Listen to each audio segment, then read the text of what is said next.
Hello, Dinah.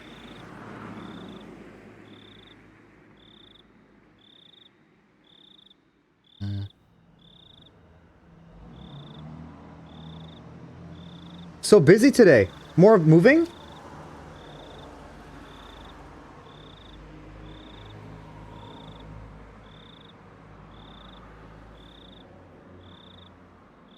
Nice. Would you move today?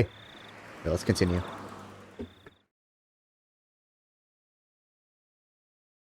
Did that all day basically. Damn. You gonna be sore tomorrow then, just after moving so much stuff? Doing back-breaking work? I had a restless night's sleep. I did nothing but turn over repeatedly during a night that seemed like it lasted for eternity. We're doing more tomorrow. You're gonna be moving stuff every day until the full move?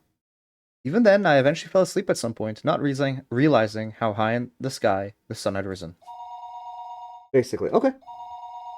I shook off the urge to go back to sleep. It was then I noticed that the phone was ringing.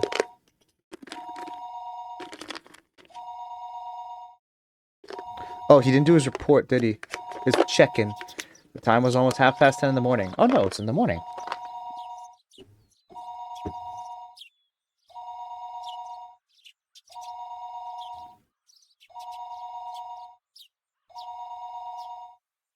It was clearly too late for a wake-up call. Most of the hard stuff is out of the way, though. That's good. That's really good, then. So what'd you guys move today, then? Akasaka-san desu ka? Ohayou gozaimasu. Oishii desu. Waking up to the sound of Oishi's voice was a little too much of a shock. A bunch of stuff in my dad's closet. That's what you moved today? Damn, he must have had a lot of stuff in his closet then. My delicate ears were ringing.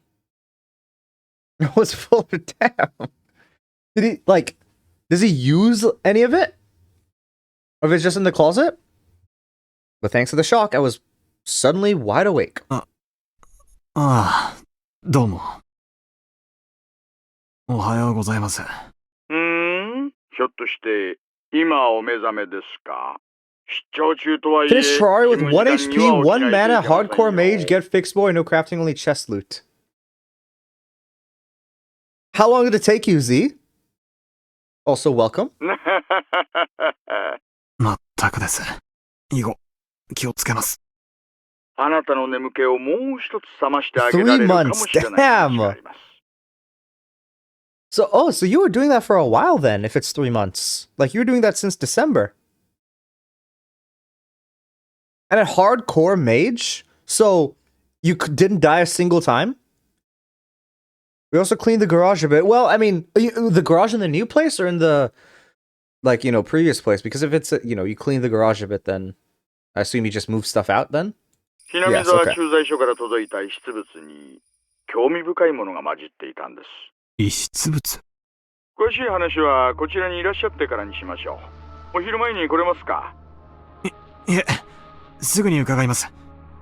Oishi already knew what my mission was. Since Oishi said it was something that would wake me up, it was hard to believe that it would be irrelevant to me.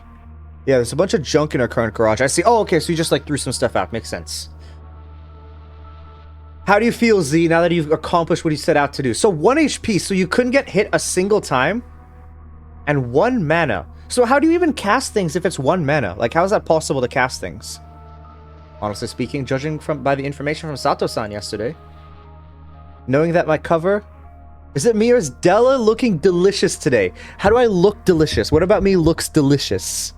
I feel like I look the same as I always do, but I'll take the compliment. Mana reduction. Okay. But, still, it feels like a lot of stuff you probably wouldn't be able to cast, right? Honestly speaking, judging by the information from Sato-san yesterday, knowing that my cover was already blown, I couldn't wander to and from Hinamizawa carelessly. In other words, my investigation was at an impasse. If there was some information here that could put me back on the trail, that would be nothing less than a stroke of good fortune. Yes, tomorrow shouldn't be too bad. Okay. After vigorously washing my face, I pulled on my jacket and hailed a taxi, heading towards the Okinomiya police station. Oishi appeared for a second. 天才ジャンシ様 Yeah, の I can 到 make 着だ some mage weapons to only use one mana. Okay, like you can goblin tinker it. I see. Okay. So what did you end up beating the well, did you do vanilla Terraria or did you do modded? Like in any shape or form, like Calamity? 遅くなって申し訳ありません。で、一体何が出たんですか？ With absolutely no intention of reminiscing about last night's Mahjong game, I pressed him to get to the point. No vanilla. Okay. What weapons like yeah, what did you end up, beating Moonlord with? Or is she anticipating that I would act that way? Cut to the chase without any resistance. 先ほども申し上げましたが、今朝ひなみ沢の駐在所から遺失物が届きました。 Lost items that were turned over to the police box were sent to Okinomiya Station after the paperwork was filled out. Orange Thunder Zapper. Let me see what this looks like.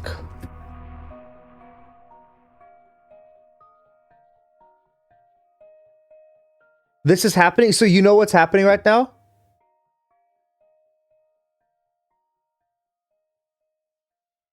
Does it seem like,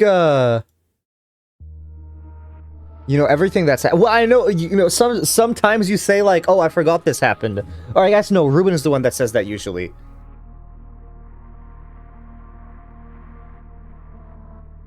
Orange Zappinator, okay.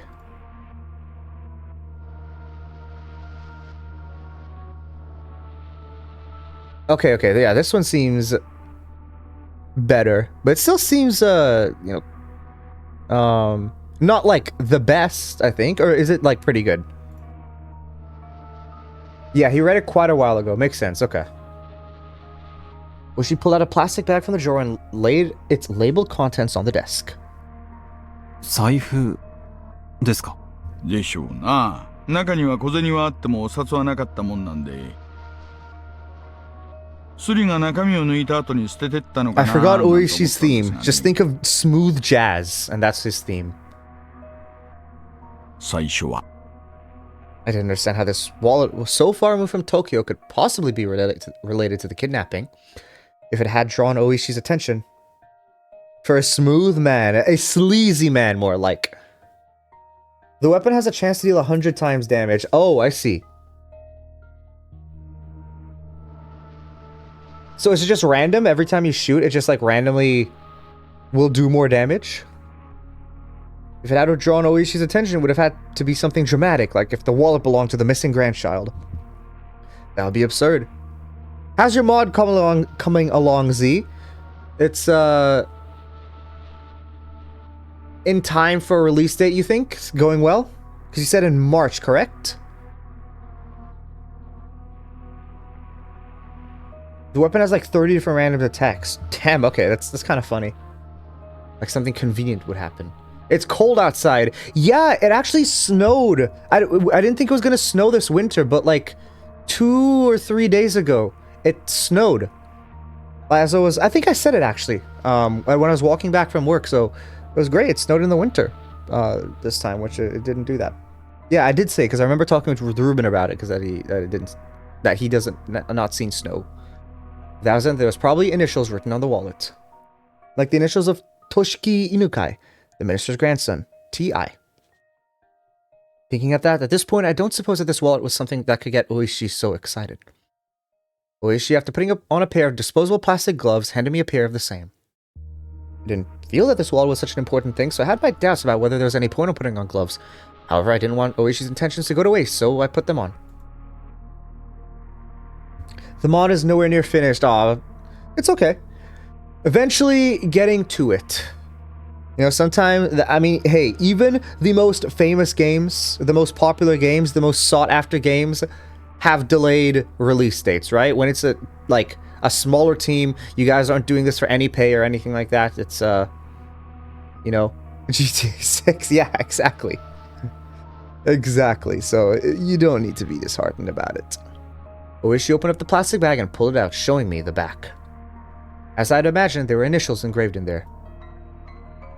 It was slightly detailed than what I'd thought, with Toshiki I marked on it. Oishi grinned at me with a look on his face that said, "See? We can't confirm that this belongs to the minister's grandson," I informed him calmly. It's cool seeing all the ways the mystery's set up now, knowing what it all means. What it all means. That's an interesting way of putting it. The wallet was irrelevant. It was nothing more than Oishi's overeagerness. First of all, there's absolutely no way in this distant locale that the missing grandson's wallet would be found with such convenient timing. After all, the Onigafuchi Gardens wasn't related to the case in the first place. What? Why did we just decide this? I thought we were, like, we couldn't rule this out. Why did we just decide this? There's a finish in one of my other mods called He's Watching. I think you told me about this one, right? I think you were telling me about that last time that you finished it, or that you were playing with it, or something like that. There are quite a few things that are incredibly obvious and in your face. Surplus and I never got it first read as well as you. I really wonder, like, what could be in your face, like, genuinely. Like, seriously, what could be in your face? You know, they're just talking about the wallet. Not specifically here, there are many things. Okay. I feel like it. There's a lot of stuff that they throw at you that, you don't get at the time. But I'm sure once you understand everything in the end, it makes sense. Why I wanted to decide that was the case, even I didn't really know. Even though what should have been a top secret case was leaked before I'd even been dispatched. How was that mod, Z? Or how was that mod? In this situation, how can I say this was definitely unrelated? Would it be more prudent to pay more attention to this wallet? It had only been a couple of days since I arrived in Hinamizawa, but in those couple of days, due to a number of remarkable events, my nerves might have become just a little frayed. Shaking my head slightly, I cleared myself of unnecessary thoughts.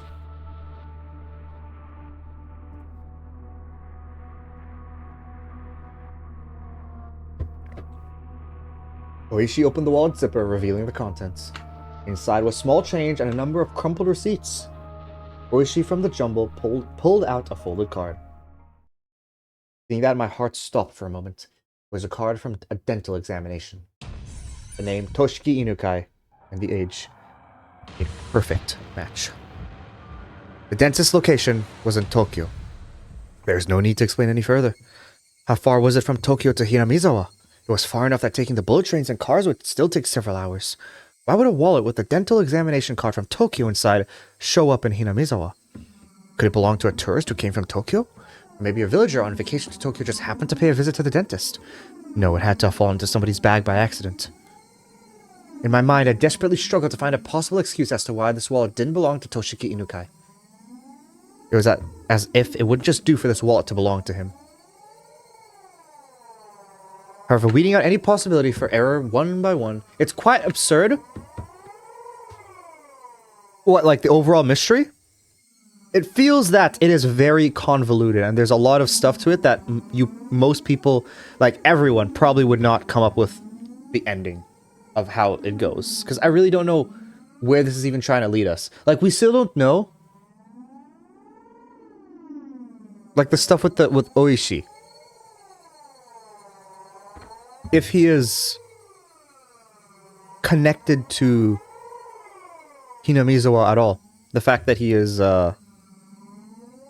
Hinamizawa's guardian. And same with, or not guardian, was it? Not Hinamizawa either. It was, Oyashiro-sama's servant. And we still don't know why demons are even overtaking, or like whatever, or possessing like Rena, Mion, all those.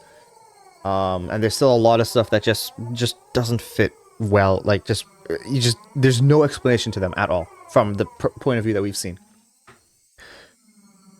However, weeding out any possibility for error one by one, the haze surrounding the wallet in front of me faded, gradually letting it come clear into focus. Ne? It wishes to find them and solve them. It's a puzzle. Failing to do will... Oh. So, you said it's... Is it a... Like, did you decide the mysteries? Or is it, like, randomly decided? Or how do you... Yeah. How is it done?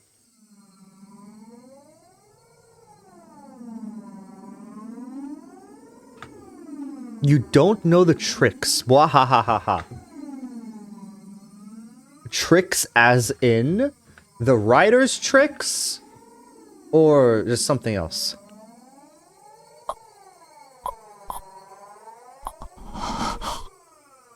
felt a shiver of electricity run up my spine.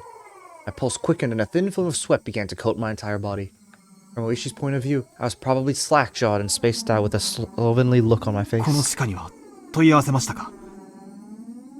そりゃ赤坂さんの仕事でしょ。And how did you make all those puzzles? Or like, how'd you get those puzzles? Because that's a lot to make. 私はまだそこまでは。この財布はいつ頃のものでしょうね。It's doable with 1 to 4, just saying.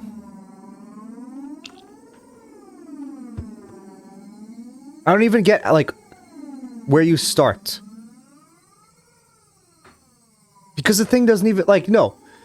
It has to, there has to be some supernatural stuff happening. I'm sorry, like, the stuff with Satoko's father just doesn't make any sense.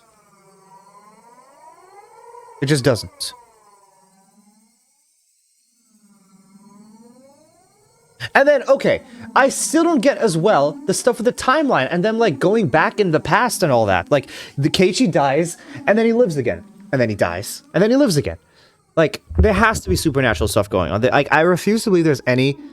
Like, it all takes place in the real world. Like, there has to be some supernatural stuff going on. But I don't know how you even go from there. 拾ったのは村人です。昨日のことだそうで。Some communities and some from me. Okay, cool. じゃなくて、 So what are like the puzzles in the text files like contain? Like what is a like example of a puzzle? ここいらに雨があったのはちょうど先週7日前。What do you mean once everything comes together? You mean after the last sentence in chapter 8? 中身が水にやられた様子はないから最長で6日前からでしょうね。この財布の存在は、署内で誰が知ってます？初期対応のひなみ沢駐在所の警官、それから遺失物対応で係が 2,3 人、あとは私とあなた。内緒の事件と関係があったらまずいでしょ。ベラベラとは喋ってないつもりですよ。電話を借りていいですか？どうぞどうぞ。外線はゼロ発信から。Don't laugh at that. Answer my question. I dial the phone number inscribed on the examination card. What question? I'll only tell you once everything comes together, as in the last sentence in 8. I can hear my pulse pounding inside my head. Could there be something so absurd? The address on the receipts. No, once everything is solved. Huh, okay. Addresses on the receipts and cards inside the wallet were all from around the area where the grandson lived. The name on the examination card was also a match. The time we deduced that the wallet had been left behind also matched up with the timeline of the kidnapping. Of course, it was possible I could just laugh it off as a big pile of coincidences. I want to taunt you. Yes, I could see that. That wasn't any strong evidence. 55764, that's in the voice. It's supposed to song to the video. I solved the puzzle in that YouTube video. Okay.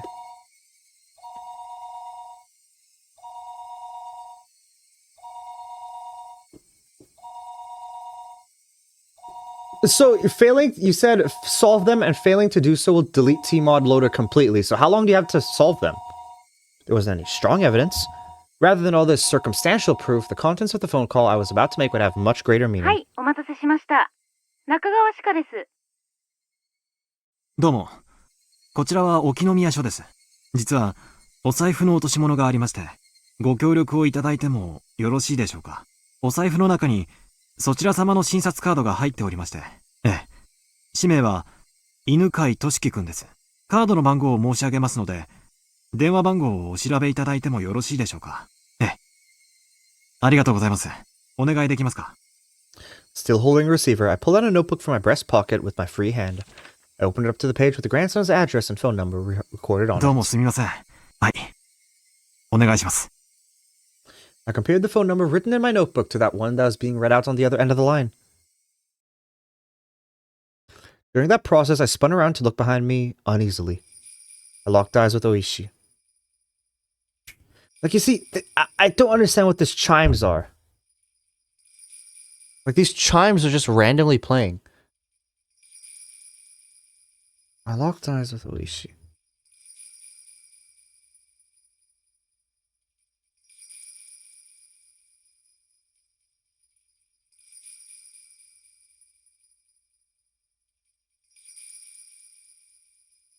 So this is the presence that Keiichi felt as well. This is the exact same presence that Keiichi felt.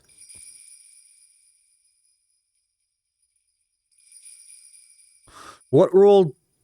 Why would Akasaka and Keiichi have the same presence being there? And why is it bad for him to be here in the first place? Because they said it's good for him to go, like, be sent back. So is this actually Oyashiro? Does the chimes mean that it's Oyashiro-sama?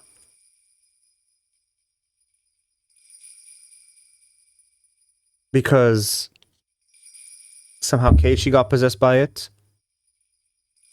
And Riko was also possessed by it.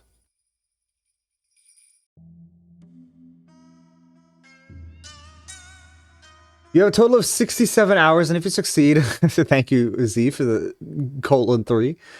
The character will permanently marked as you freed us, and the character will have permanent buffs. Oh, nice! And then you can play Terraria as normal?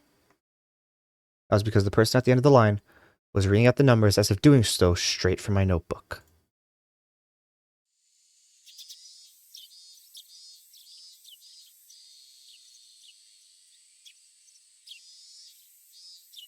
It is doable, I'll leave it at that. Okay.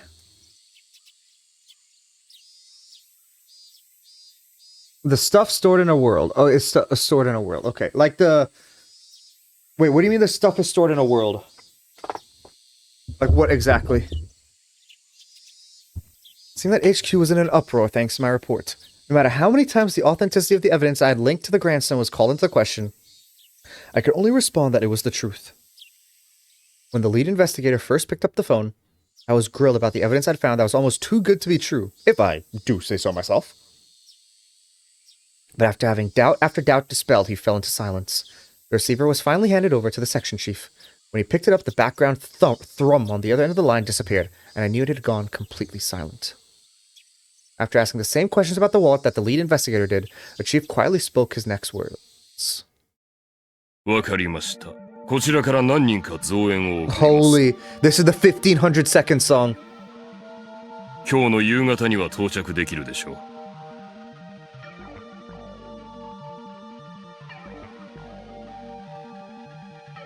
If you join a world, the game will start where you left off. Oh, okay. Okay, so yeah, it's just anytime you open it up and then close it up, that's when the game will continue. And the text files remain in the same place? 赤坂君は引き続き現地調査をお願いします。財布が発見された地域の情報を収集しててください。No, okay.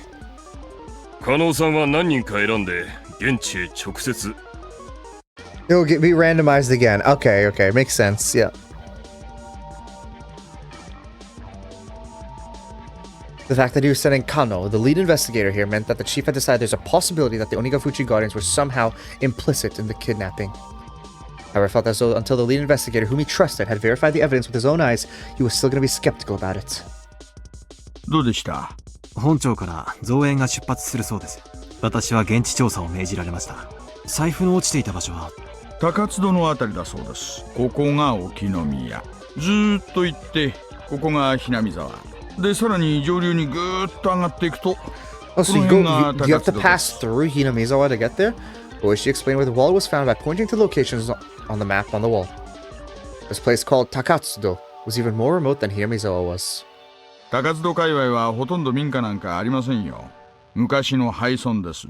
無人の家屋が点在する、なんとも寂しいあたりですね。大石さん、高津戸へ案内してもらうことはできますか？構いませんよ。赤坂さんお一人ではなかなか自由にひなみ沢に出入りはできないでしょうからね。無論また野球帽とマスク Yeah, を okay, し it's a て good もらう idea こと because に you な want り to ますな。 be two different people. That Oishi had agreed to accompany me was very reassuring. If Sato-san's info is to be believed, my cover had been blown. I wasn't sure if the villagers had realized that the fresh meat dispatch for the public safety was the tourist they had visited the village yesterday. In other words, me. But something that they hadn't noticed would have been overly optimistic. Given a cursory thought, Takatsudo, where the wallet was found, couldn't be ruled out for a hiding spot for the kidnappers. Takatsudo area didn't have any residential buildings, nor was alongside a highway. It wasn't a reason for even the locals to go out of their way to visit it. It was exactly what you would call a long-forgotten ghost town at the end of the road. You couldn't ask for a better place to hold a kidnapped grandson. Also, you couldn't get to Takatsudo without passing through Hinamizawa first. The several conditions made the area all the more important. I couldn't brush it off any longer. There was no longer any doubt that the Onigafuchi Guardians or somebody hired by them were involved in the kidnapping. If that was the case, then the fact that this wallet was found might have already been leaked to them. They even knew so much about how the Public Safety Division was operating. The case of the wallet couldn't be something they didn't know. In that case, there's a possibility that the enemy was lying in wait. To dive alone into enemy territory, surrounded by enemy territory, to say the least, required an amount of courage, nay, recklessness, that I just did not have. Like shrimp Alfredo? Why? What's wrong with shrimp Alfredo? I mean that's pretty cool.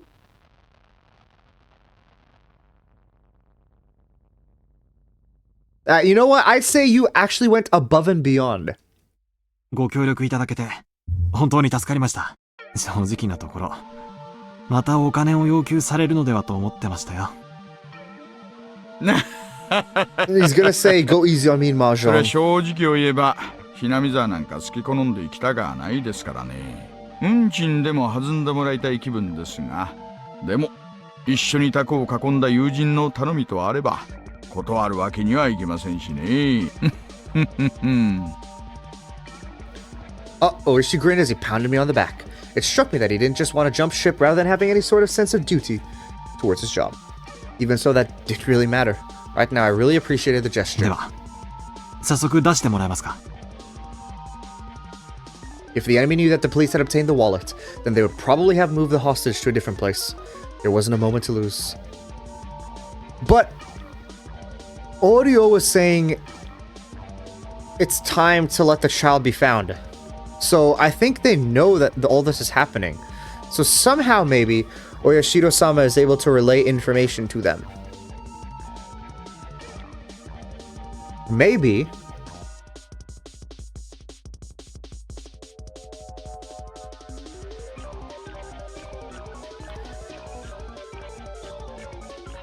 Maybe. No, I was gonna say something, but that just doesn't make sense.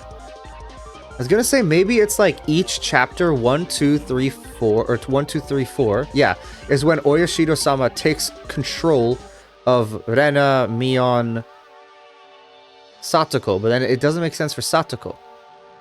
But I guess that would be Keiichi in that case. And then chapter 4 makes sense because that it would have happened in the past, and Rika is apparently meant to be the guardian or whatever. I can't remember what the shrine maiden. But Oishi, with regard to the fact that we were about to head out, began to remove his jacket. 何をしてるんですか。まあ用心ですよ。家中の栗を拾うなら相応の用意が必要と思いましてね。あなたも来ます。 What Oishi pulled from the drawer below the desk was a stab-proof vest.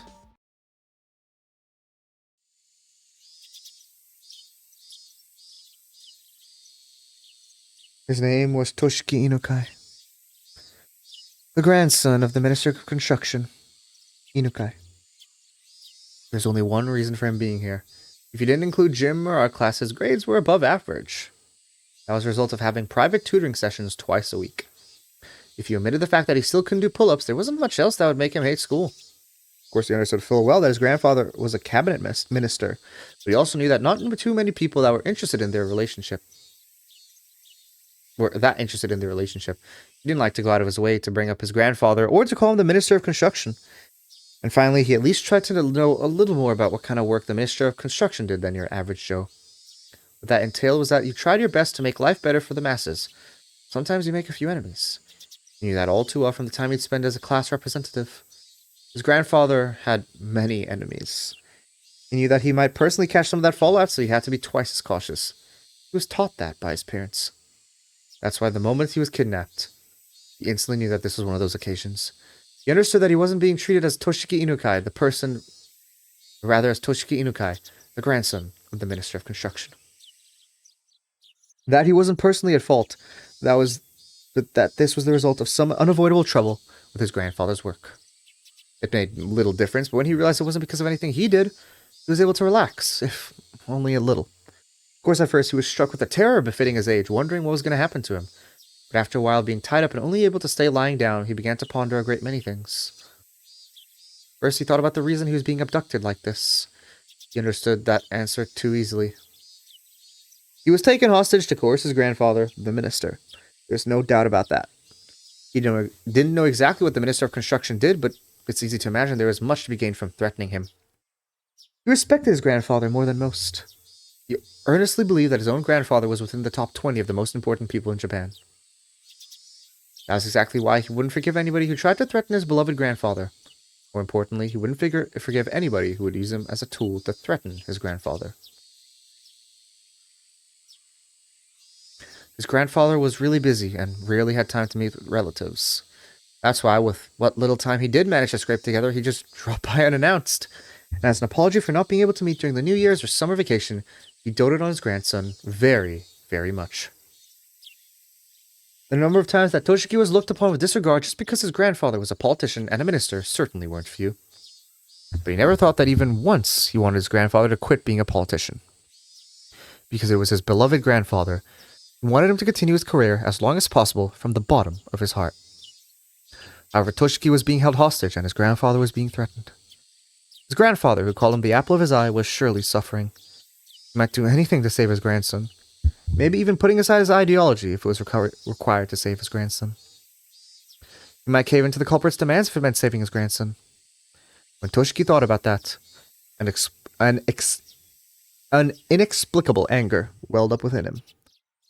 In his current situation, he was unable to forgive the cowards who would make his beloved grandfather suffer by using such dastardly means.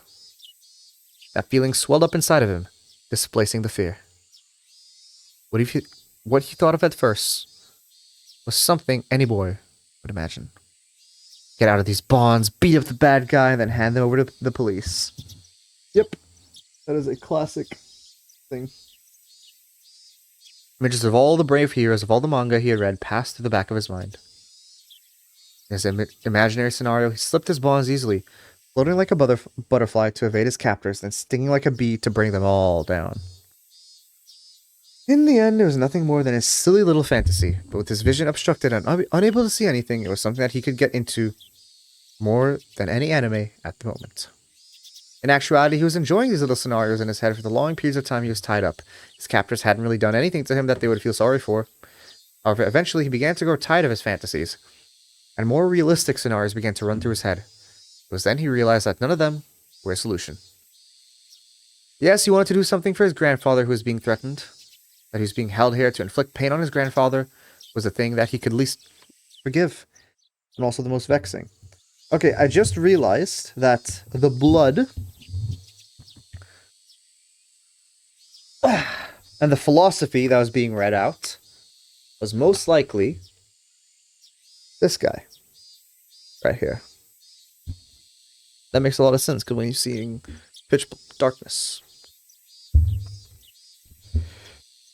he was being here to inflict pain on his grandfather was the thing that he could least forgive, and also the most vexing. And then he noticed there was a much simpler way he could save his grandfather without having to beat up his despicable captors. That was to remove himself as a hostage from the hands of these villains. If he were to disappear from here, his captors would have nothing to threaten his grandfather with. The captors had restrained him, but they didn't treat him roughly, and they made sure he was fed well enough. Meaning, at most, he was nothing more than the means for their threat. They weren't looking to bully or kill him out of spite. If he behaved, no ill would befall him. Realizing that gave him a strong sense of courage. And carrying his train of thought this far, he let it run its course to its natural conclusion. Right now at this moment, Toshiki Inukai had decided to escape. His ears had been stuffed with a sponge-like material, acting as makeshift earplugs. However, they didn't actually do much to block out any sound, as he could overhear everything his captors were saying. Realizing that this was to his advantage, even when his captors spoke to him, he acted like he couldn't hear them due to the earplugs. His captors, thinking that he couldn't hear their conversations, talked about all sorts of things without any reservations. Thanks to that, he was able to obtain various pieces of information. First off, this wasn't Tokyo. It seems that this was quite a distance away, and on top of that, the countryside, nestled deep in the mountains. It also seemed that his captors were inconvenienced living out here, so he could deduce that this place was far removed from any sort of town. Finally, whenever they went out to buy food or other supplies, they would always take a car. That fact caused him some dismay, because he knew that this method he learned at school of running around blindly while shouting for help wouldn't work here.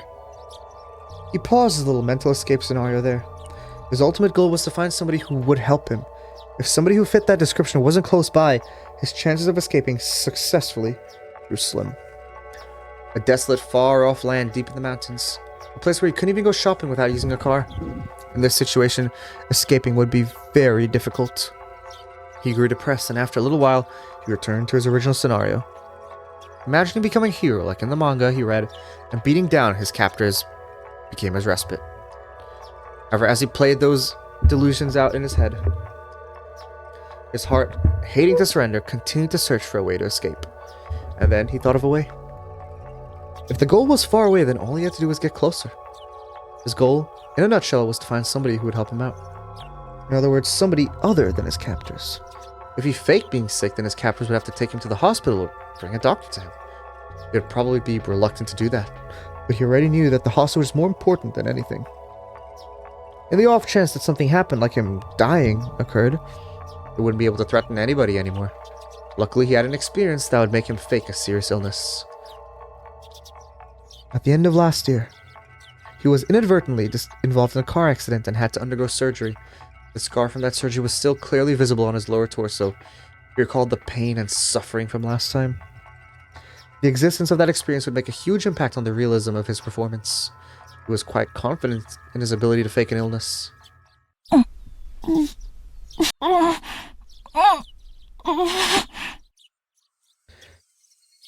His captors at first took that as a sign he needed to use the washroom. Untying only his arms, they tried to bring him where he was still blindfolded, but he didn't try to get up. His hands now free, only clutched at his abdomen as he writhed in agony. He still had his earplugs in his ear, so he pretended that he didn't hear his captors asking the question. He was about to nod, so he hurriedly had to stop himself.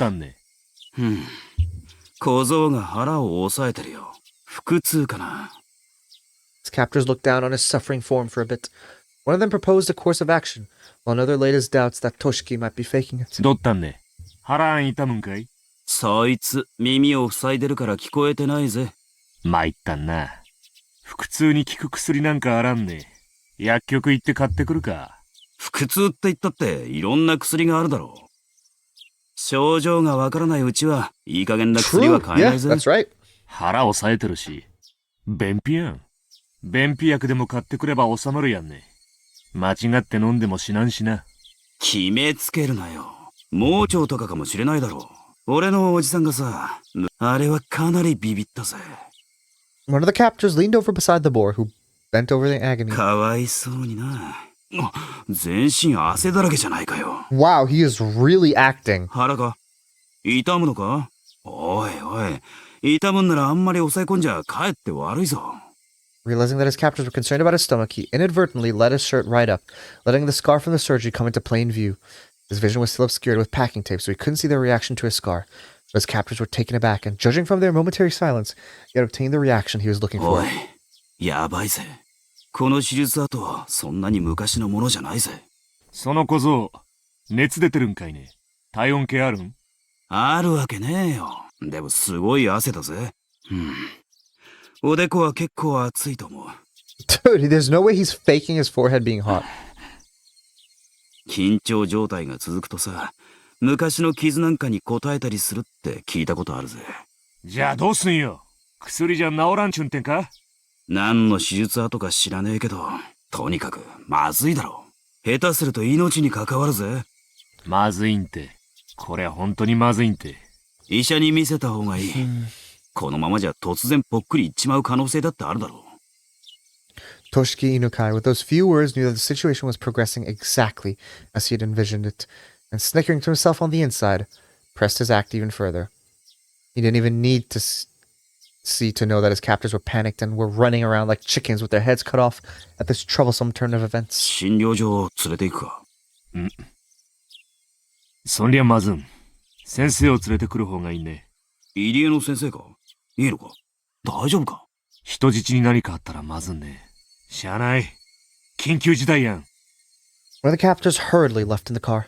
Another of the men, completely shaken up at this point, wiped the sweat from his forehead with a handkerchief. How did you see that? You're blindfolded. It looks like they were bringing a doctor. As long as the doctor... Oh, wait. Unless it's Inukai's forehead. As long as the doctor was an accomplice, that doctor was his goal. He was someone he should seek help from. His captors were probably wary of that happening. They would be prepared for it. So it all come down to luck. Some of the sweat emerging from his brow was from that nervousness. At that moment, the packing tape covering his eyes and ears were torn off. The burning light he was seeing for the first time in several days hurt his eyes. After that, the gag made it hard for him to breathe. That made it hard for him to breathe was also removed. 大丈夫かこそ。今お医者を連れてくるからな。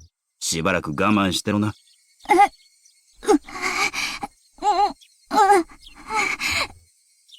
The doctor was coming. The doctor was coming. Now, how was he going to ask for help, and how was he going to get away from his captors? A plethora of thoughts began swirling in his mind. 分かってると思うが、お医者に余計なことは言うなよ。俺たちも別にお前に乱暴がしたいわけじゃないんだ。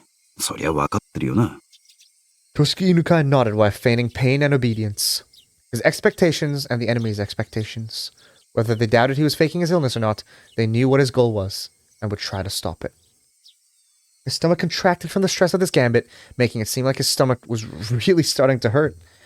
No, it really was, but there's no reason to panic. If he failed this approach to the doctor, there was nothing to lose. There was something to lose. It was this method of faking illness to get in touch with the doctor. If he could think of other methods out from here on, it wasn't much.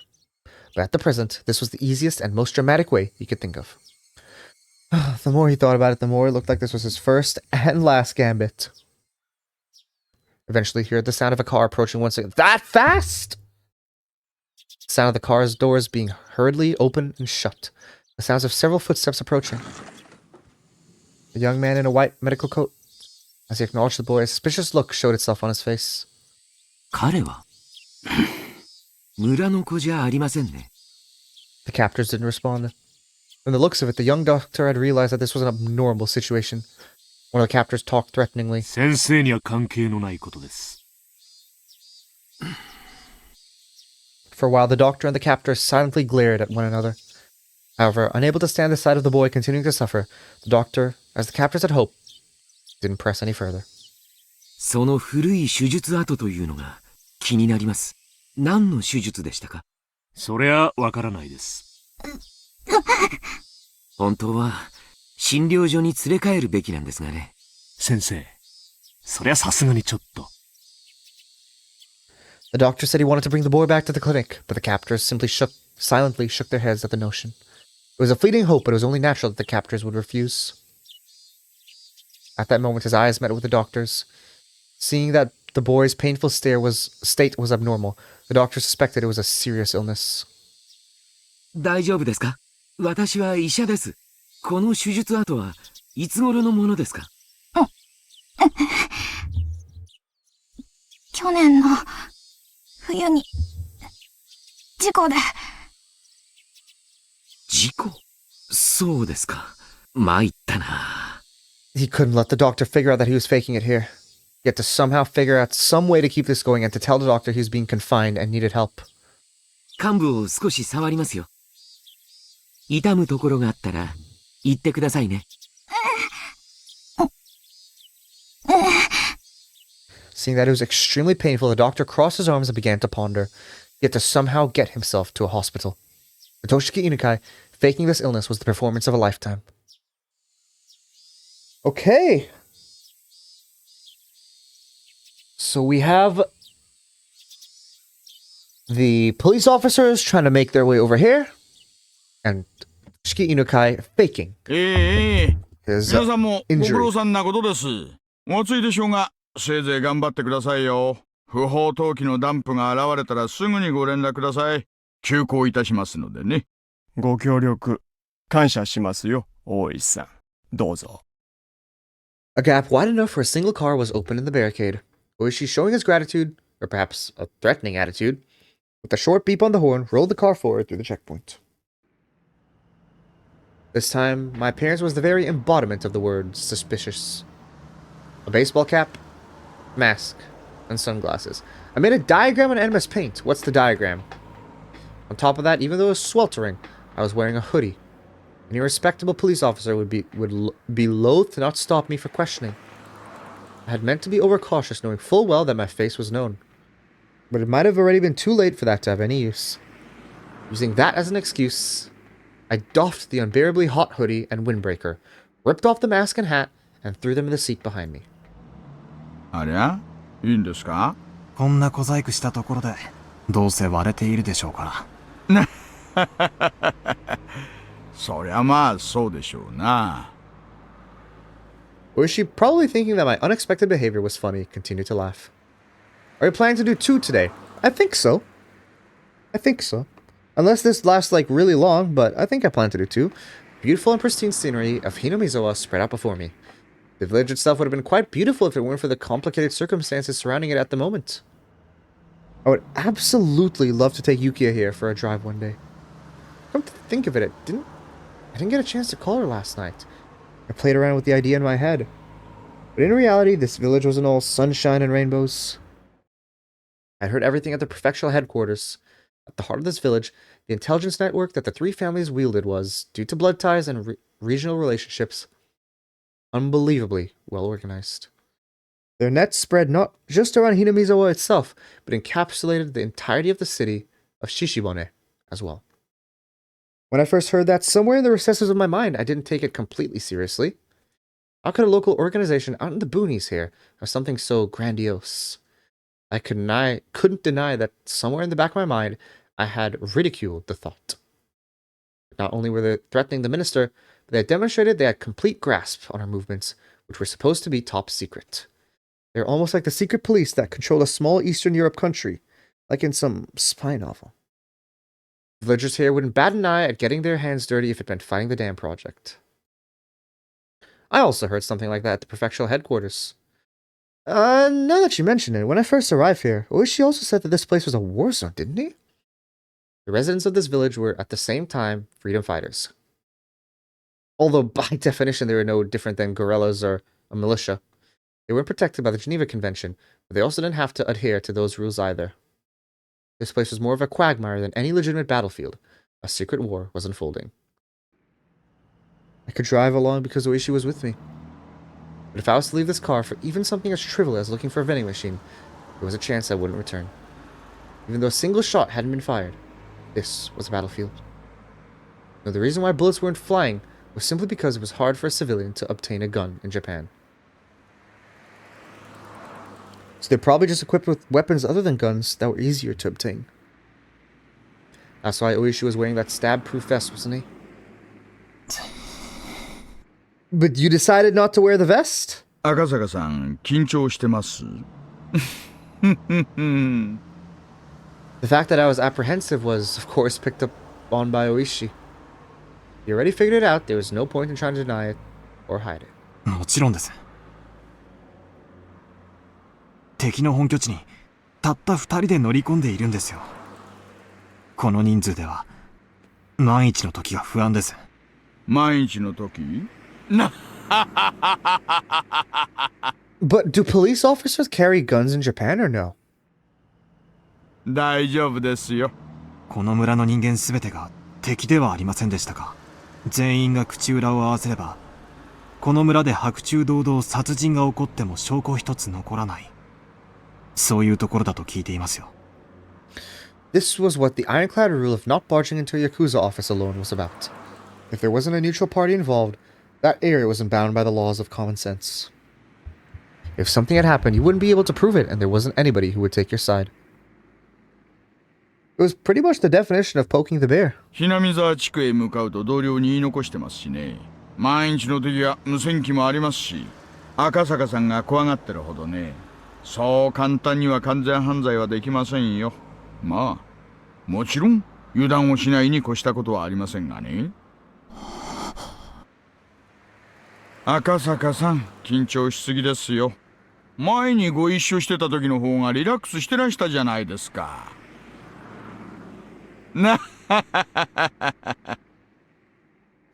Laughing it off, Oishi thumped his chest and grinned, as if to say I could depend on him. まあ、本当の本当にヤバくなったら、桜の大門にはこいつがありますからね。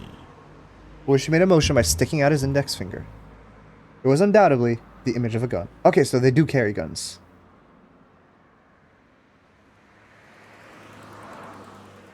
役に立ちますか？撃った後の後始末云々が怖くなければ、実に心強いですよ。An officer's gun was only for show. If you really wanted to fire it, there were quite a number of stipulations, and you had to be prepared for the long probationary period afterwards.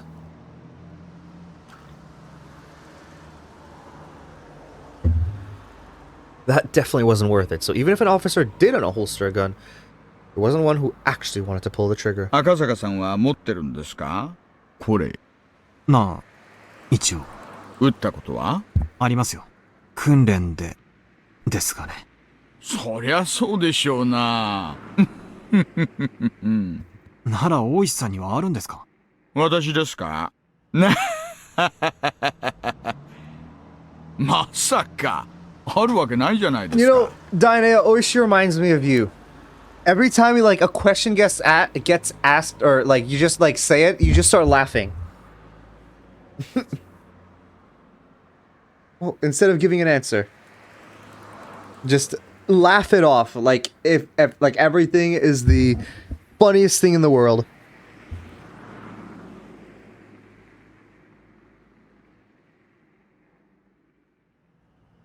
Or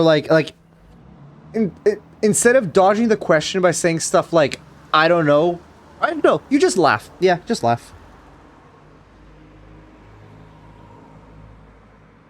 The two of us laughed together. 銃口を向けたこともありませんがね。銃口を向けられたことなら何度かありますよ。銃口を覗かされるだけで寿命が3年は縮むな。Even if he had never fired a gun before, he couldn't even begin to compare the amount of experience Oishi had over me. At a time like this, I could only marvel at how reliable Oishi seemed. そういえば日の高いうちにこっちには来たくなかったな。でも車道はここを抜ける以外ないし。赤坂さん、念のためもう一回マスクで顔を隠してください。どうしたんです？冷房がうるさいから聞こえないかな？ Oh, air conditioning man? 窓を開けてみてください。When I opened the window, a blast of hot air blew inside. Then I could hear angry yelling coming from far away. At that moment, the forest gave way on either side of us, and our view expanded suddenly. And there could be seen the Himazubushi Dam construction grounds. The very front line for Himazubushi village.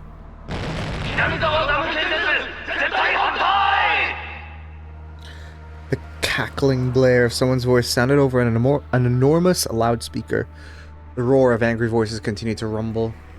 The incredible volume had become a veritable sound cannon, spewing out its ammunition. The prefabricated side office was surrounded by two sets of high fences laced with barbed wire. Lined up in front of those fences were riot police on their vehicles, and surrounding it all were the villagers. They howled their protests against the dam as a single entity. お、今日は少ないですね。ついてます。少ないんですか？ええ、多い時だと道路までいっぱいになりますよ。うちうち車も通れません。At first, due to their overwhelming intensity, it looked to me that there was more people than there actually was. But upon closer inspection, there were at most 50 to 70 of them. That feels like a lot. But the...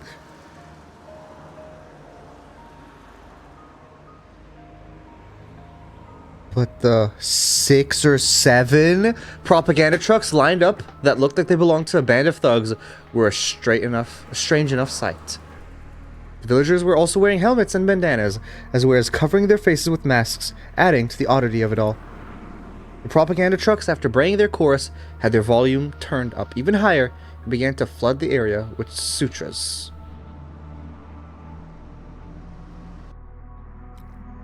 To say that the noise was downright violent wouldn't be an understatement.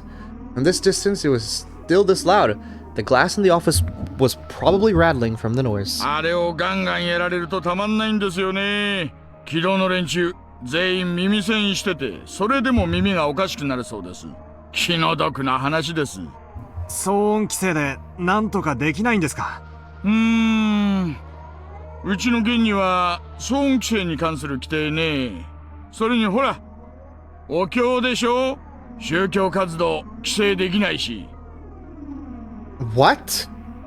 How are these religious? 騒音規制でなんとかできないんですか？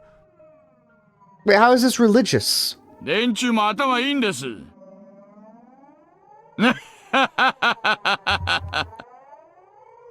Is what I think, Koichi said. Actually, no matter how tightly the window was shut, the booming sound of the sutras still filled the car. I couldn't even hear what Oishi, who was sitting right next to me, was saying. As the car approached the line of the propaganda trucks, the blare became difficult to bear.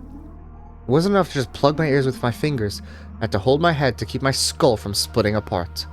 If I had seen this terrifying energy sooner, I would have probably understood what Hinamizawa village was much quicker.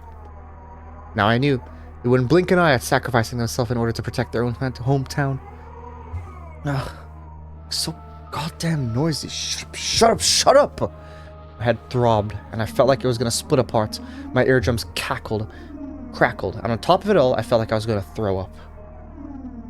With the road crowded with the throng of squatters, the propaganda trucks, and the riot police's vehicles, it was in no way easy to get by.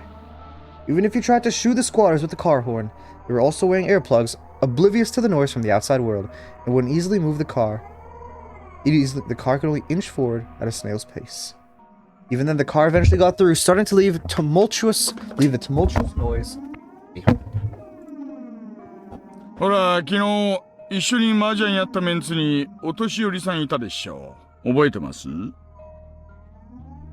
Excuse me? I remember that there was an older person who didn't exactly mince words. The guy that Oishi called old man. いらっしゃいましたね。彼ね、第一航空の現場監督さんなんですよ。あそこのプレハブの中でイライラしながら仕事をなさってるんでしょうね。お気の毒なことです。あれが毎日ではたまったものではないでしょう。耐えかねて辞めちゃう人が後を絶ちません。まあ、その度にお給金がアップしてるんで、なんとも言えませんが。Fair. Even having to do with all that noise and hostility, they still made a wage that Oishi found enviable. ちくしょう、こいつら。聞こえてるのか聞こえてないのか。A group of squatters were in the way of the car. Oishi, sufficiently annoyed, laid it into the horn. There was no indication that they were moving anytime soon. In this din, could they not even hear a car horn? Or did they hear it and were being malicious? If there were any riot police nearby, they would have made people move. But it just so happened there weren't any around here. もう、ちょいと待っててください。Oishi opened up the door. The hot air and even more heated roar of the crowd spilled into the car. Oishi said something as he grinned widely, but I couldn't hear what it was. He was getting them to move. Something like that? Oishi stepped out of the car and closed the door. The din faded slightly. I stared blankly as Oishi headed towards the group and started some sort of conversation. Maybe we'd find the minister's grandson at Takatsuto. At the very least, I wanted to find him there. Find him and slip the cursed bonds of this incomprehensible village. I could only pray. At that moment, a shadow was suddenly cast over me. Somebody was standing right outside the passenger side window, blocking the sunlight. I spun around, looked up, and I realized who the backlit figure was. There's Oyashiro-sama again, or whatever it is. It was a girl. It was Rika Furude. The girl stared down at me with a bored look in her eyes. I didn't have any justification for it, but I felt like I'd been found by somebody I shouldn't be found by. To fill the silence, I raised my hand as I mouthed a meek greeting. Of course, there's no way she heard my small voice in this clamor, but even then she should have seen me wave my hand in greeting. In spite of that, she simply stared down at me with a cold look on her face. At that moment, the noise and heat spread throughout the car once again. Oishi had returned to the driver's seat. Taking a look, the group that were blocking the road had started to move aside while glaring our way. お待たせしました。行きましょうか。Oishi registered the figure of the girl behind me. One of the villagers came over and picked her up, in a manner of, "It's dangerous, so get away." It was then that she whispered one or two words, however I couldn't hear any of it. さて、行きましょうかね。飛ばしますよ。もちろん、法定速度遵守で。As if to shake off the still audible angry voices, Oishi floored the gas. Along with the road and the din and the shouting, the villagers and the girl quickly disappeared behind us. この先を抜けると高津戸地区です。銃撃戦の覚悟は大丈夫ですか？安全装置外すの土壇場でとちらないでくださいよ。Oishi laughed mockingly again. I was more concerned with what the girl had said. However, as I was vaguely bothered by it. What was she trying to say with that apathetic and can't...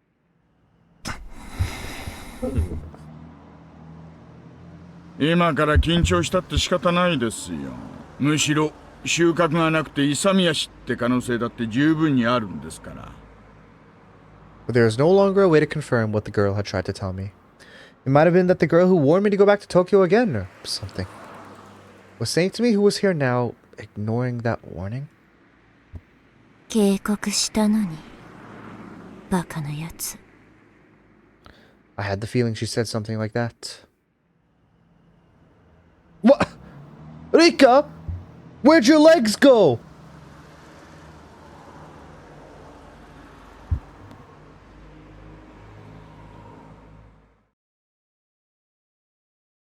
You were to call Hinamizawa a rather lonely village, and Takatsudo was outright desolate. For your everyday city boy like me, I couldn't understand why anybody would force themselves to live there. There were signs that people had, but they were all covered in dust or enveloped in ivy, indicating that it was all abandoned. こんなところにも人は住んでいたんですね。まあ、昔の話でしょうな。こんな偏僻なとこじゃ、年寄りには辛いですし。若者だって、もう少しまともな土地に住みたいでしょうしね。後を継ぐ者がいなきゃ、最後にはこうなるってことでしょうな。Even if I had no personal attachment to the village, seeing the disused buildings made me feel a little sentimental. It seemed that Oishi also felt the same way. こんなところで財布が発見されたんですか？財布の取得者もよくこんなに偏僻なところに通りかかったものですね。ああ、村人には山の中に畑を持ってる連中がいましてね。そういう連中は朝晩ここを通りますから。畑仕事の村人たちは早朝や夕方にここを徒歩で通ると？まさか行けるところまでは車で行くでしょうな。早朝や夕方にこんなところを走行して落ちているたった一つの財布を発見できます？できたんでしょうな。Okay. Just happened to find a single 取得者はどこで取得したと言っていますか？もう少し先を行ったところにある茂みです。I'm starting to feel tired again, so I don't want to, like, I would like to give it the full, you know, full thing, so I don't think I want to go to today, but, I mean, we'll see what happens, because I don't want to, you know, be midway through the thing and then either be too tired to continue, or I'm just, like, barely putting in any effort, you know? I want to make sure I'm absorbing everything and taking it in, so we might just end up doing one today, but we'll see. 取得者はたまたまお腹が痛くなってちょいと茂みで用を足そうと思ったらしい。それで偶然見つけたらしいんですよ。中にちり紙でも入ってるのを期待したんですかね。話ができすぎているように感じます。財布発見の当初からそういう違和感が拭えません。I expressed the feeling that I had from the start of the day quite frankly. It seemed too good to be true, but it was unwavering proof. It was too perfect. Sickeningly so. That was my で feeling. きすぎってのは案外当たってるかもしれませんよ。というと、実は四課のお友達からちょいと聞いたんですがね、園崎お涼が大臣の孫の誘拐事件について言及したって話なんです。言及した？大臣の孫ももう誘拐されてから何日にもなってかわいそうだ。そろそろ解放されるといいなと。そう、お涼のばあさんが縁側でぼそりとつぶやいたってな話らしいんです。Bro, in the 4th division...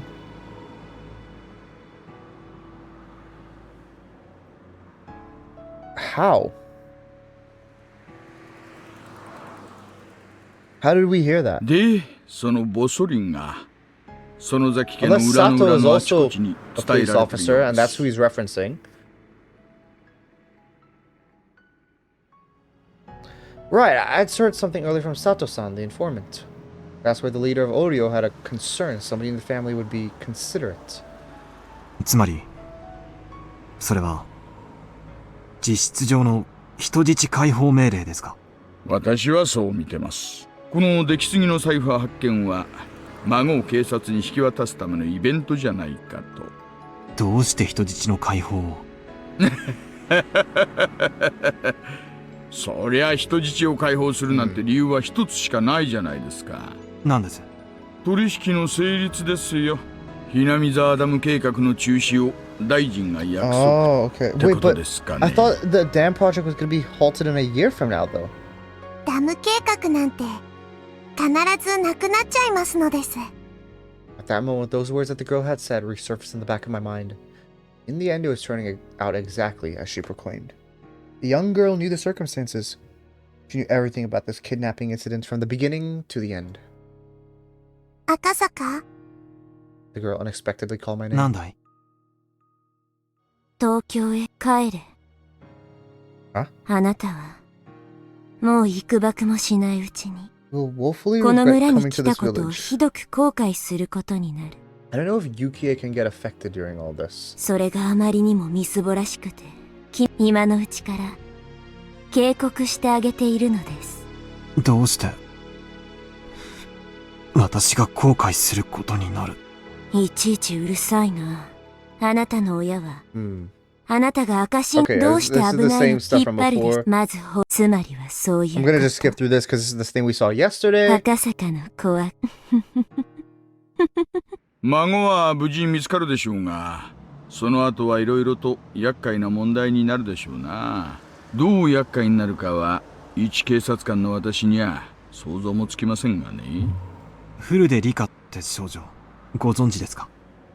But I'd said it was such a non sequitur. I don't know. That always she had sat in stunned silence for a while. もちろん知ってますよ。御三家の一つ、古出家の一人娘ですね。どういう少女なんです？おやおや、これは意外な人物名にちょっと驚きです。公安では古出家が臭いと睨んでおられるわけで、私にも情報を分けてくださいよ。あ、いや、そういうのじゃないんです。ちょっと気になったもので。まあいいや。同じ卓を囲んだ友人の質問なら、お便り He keeps saying this. It wouldn't do not to answer a question from a friend I sat at the same table with. Also, Akasaka said at the very beginning of this that he'll be Oishi, he's kind of a friend that he's seen in 5 years, but this is the only time they interacted for these few days, and he wants to visit back Hinamizawa, unless he's going back with Yuki, where he said he wanted to take a drive with her, but still. 友人と呼んでいただけて光栄です。で、あのお嬢ちゃんはね、まあ村のマスコットみたいなもんです。村中の誰からも愛されてます。中でも年寄り連中には特に崇められてましてね。崇められる？よくは知らないんですがね、古出家に生まれた女の子ってのには多少神聖な意味合いがあるらしいんですよ。ひなみ沢の土着信仰ですがね。お社様の生まれ変わりだとかなんとか。 Living incarnation. そんな It was the 話があるらしいです eighth. よ。 Oh, it's only just because it's the eighth daughter, right? お社様。そういえば、同盟の登り旗の中に、お社様と書かれたものがあったような気がします。何ですかお社様って。なあ、ひなみ沢の守り神様の名前です。 The guardian 村 deity. にあだなす者に罰を当てるっ Like, て信じられて let's ま hear した from ね。 him, because like, I feel like he does know more that he has never really talked about. まあ、そんな便利な神様がいたら、ダムの連中はとっくに神罰にやられているんでしょうが。 Well, you just wait 1 year, Oishi. 幸い、今日までその罰ってやつは一つも起こってませんがね。村にあだなす大臣の孫が、お社様の怒りに触れ、なんて言いましたっけ。そう、鬼隠し。 Okay, yeah, so this is Daijin where we no heard about the Onikakushi Onikakushi with the にしたと。 minister's grandson. そういう筋書きになるわけでしょうか。なるほどな。そういうことになるんでしょうな。お社様が下した神罰。なら、犯人はお社様の生まれ変わりである、あの少女。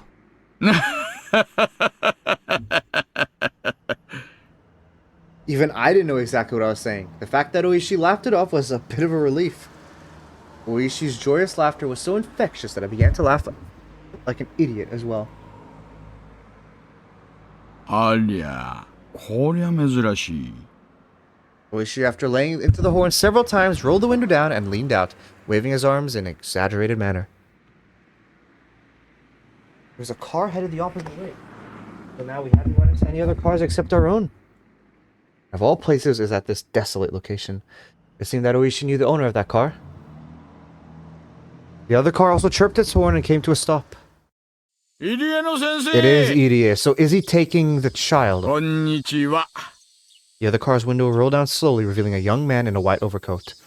He was about my age, or perhaps a bit older, but you really can't judge somebody by their 大 appearance. 石さんじゃありませんか。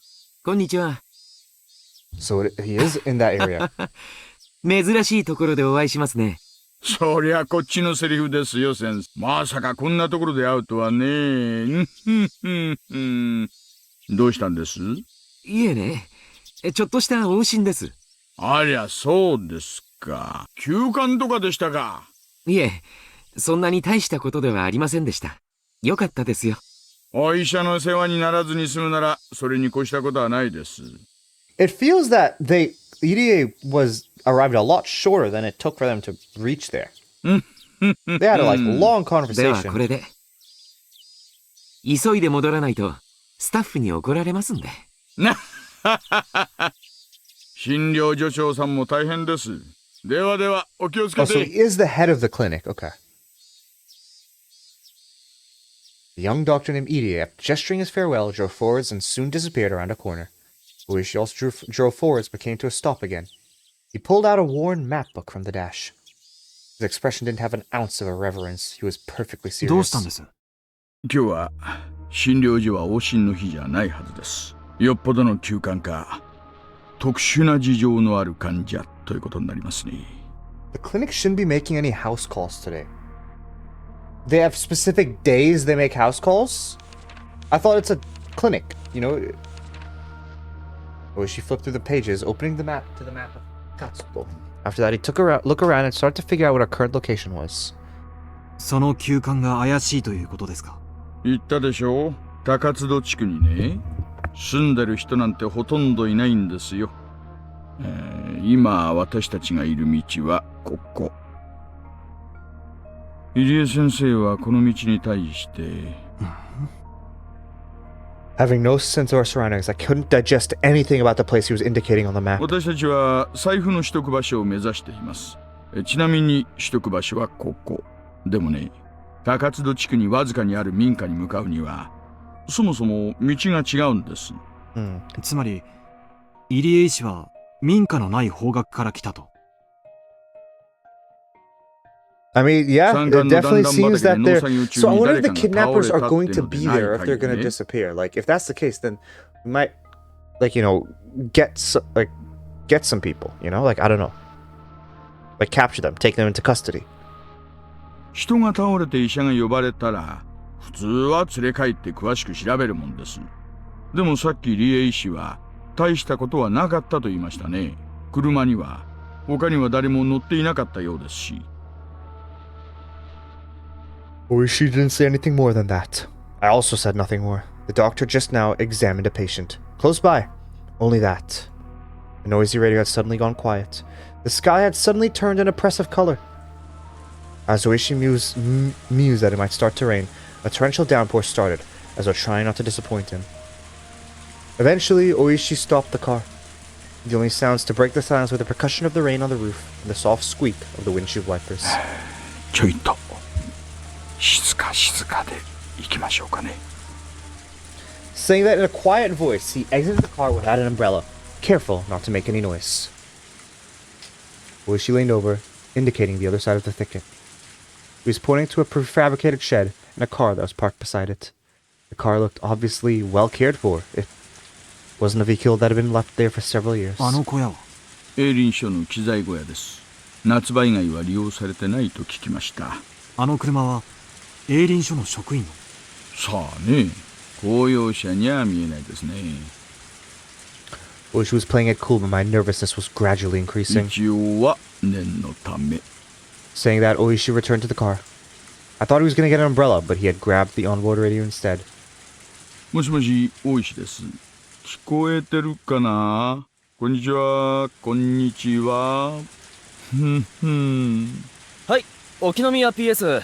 大石さん、感度良好です。どうぞ。今、高津戸地区の営林署機材小屋前です。矢後地に向かう方じゃないよ。南沢から高津戸に入る方の。はい、確認しました。小屋に不審者。これより職質します。5分で連絡なかったら駐在所に連絡と大至急応援パトを送ってください。よろしくお願いします。了解しました。じゃあ行ってみましょうかね。Okay. I guess it's good covering your bases. You don't want to just disappear and nobody know anything what's happening. I guess it's like maybe common police. How do you say? Welcome back, Diana. Well, since he was first confined here, he heard the sound of a car multiple times. I was saying this, I don't know if you were here when I said it, but I think, I'm starting to get tired, and I don't want to go start another one when it's like I'm getting, tired, and I'm like, either I'm too tired to continue, or I'm just not able to give it, like, as much focus as I would like to. So I think after this and we do the tips, it'll probably be it. It also seems to be going, like, fairly long. Yeah, just finish this one. Okay. Since he was first confined here, he had heard the sound of a car multiple times. So we just thought the far-off sound was more of the same. However, the reaction of his captors was, until now, something he hadn't seen before. They jumped, reacting as if shocked by a jolt of electricity, and pressed against the window, cautiously peering inside. 止まったな。営林署の人間、まずいぜ。いや、警察やんな。One of the captors lifted the boy by his collar and pressed a blade against his お cheek. 兄ちゃん、ちょい静かにしててな。分かってると思うけど、大声出したりすると大変なことになるからな。Toshiki Inukai was sure that the doctor had reported things to the police. He had felt relief when he thought he was safe, but not imagining that his captors would resort to violence when they were cornered, his anxiety remained unabated. どうする？時間稼いでる。小僧連れて、ちょい裏から抜けな。ほとぼり冷めたら落ち合おう。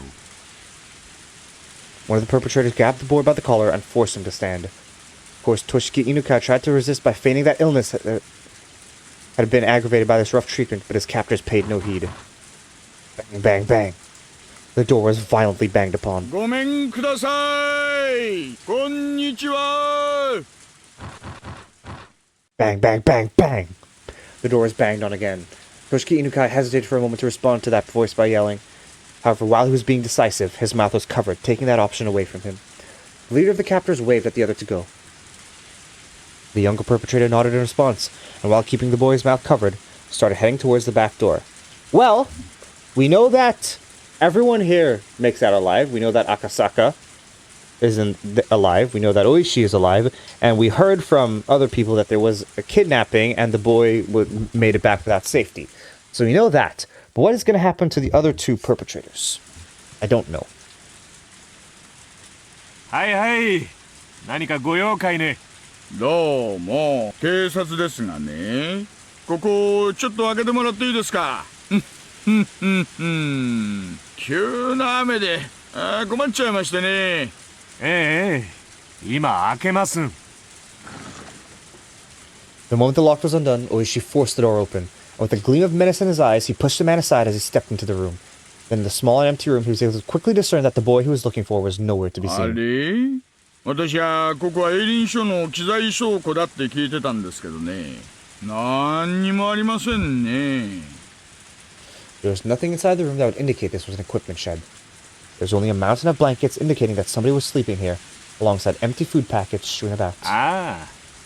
ここはずいぶん前から空っぽさね。機材がしまってあるところなんて見たこともねえわ。でも営林署の建物でしょ。あんた営林署の人。あんたこそ誰よ。警察？ The two of them glared at each other suspiciously.